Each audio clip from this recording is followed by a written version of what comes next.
સરકાર ચરોતર અને બાકી વિસ્તારોની અંદર અંગ્રેજ સરકારે જ્યારે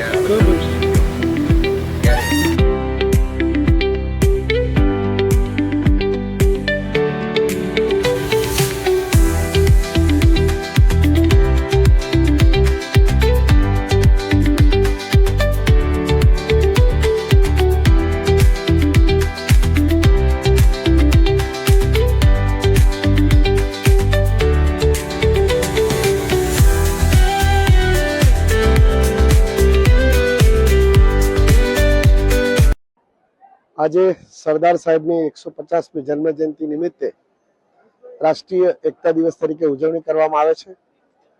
આજે અહીંયાથી આપણે બધા પુષ્પાંજલિ અર્પણ કરી અને રન ફોર યુનિટી એટલે કે અહીંયાથી આપણે સૌ બધા સાથે મળી અને આ એકતા યાત્રામાં જોડાઈશું। સરદાર સાહેબે 562 રજવાડાને એક કરીને આ દેશને અખંડ બનાવ્યો હતો અને આ દેશને કાયમી અખંડ રહે અને સરદાર સાહેબે જે આ દેશ માટે કામ કર્યું છે એની કામગીરી કાયમી રહે એટલા માટેનો આ એક સુંદર કાર્યક્રમ જિલ્લા વહીવટીતંત્ર આણંદ અને સરદાર પટેલ યુનિવર્સિટી દ્વારા યોજાયો છે। ત્યારે આ સફળ કાર્યક્રમને આયોજન કરવા બદલ તમામ વહીવટીતંત્ર તેમજ યુનિવર્સિટી અને સૌ નગરજનોને ખૂબ ખૂબ શુભેચ્છા પાઠવું છું। અખંડ ભારતના શિલ્પી સૌના સરદાર તેમની 150મી જન્મ જયંતિ પ્રસંગે સરદારના સપનાનું વલ્લભ વિદ્યાનગર ને સરદાર પટેલ યુનિવર્સિટી પટાંગણમાં આજે એમને શ્રદ્ધાસુમન અર્પણ કરી અને એકતા દોડનું આયોજન થઈ રહ્યું છે। એમાં સર્વેને પધારેલા સર્વે સરદાર પ્રેમીઓને સરદાર જયંતિની શુભકામનાઓ શુભેચ્છાઓ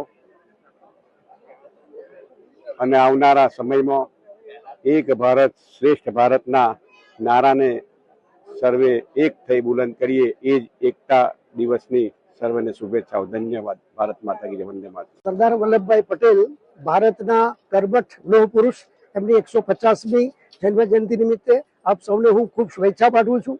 આ કાર્યક્રમમાં આજે આપણી વચ્ચે કેબિનેટ કક્ષાના મંત્રી શ્રી રમણભાઈ સોલંકી સાહેબ અને કમલેશભાઈ પટેલ મંત્રીશ્રી ઉપસ્થિત છે। આપ સૌનું હું સ્વાગત કરું છું, આવકારું છું।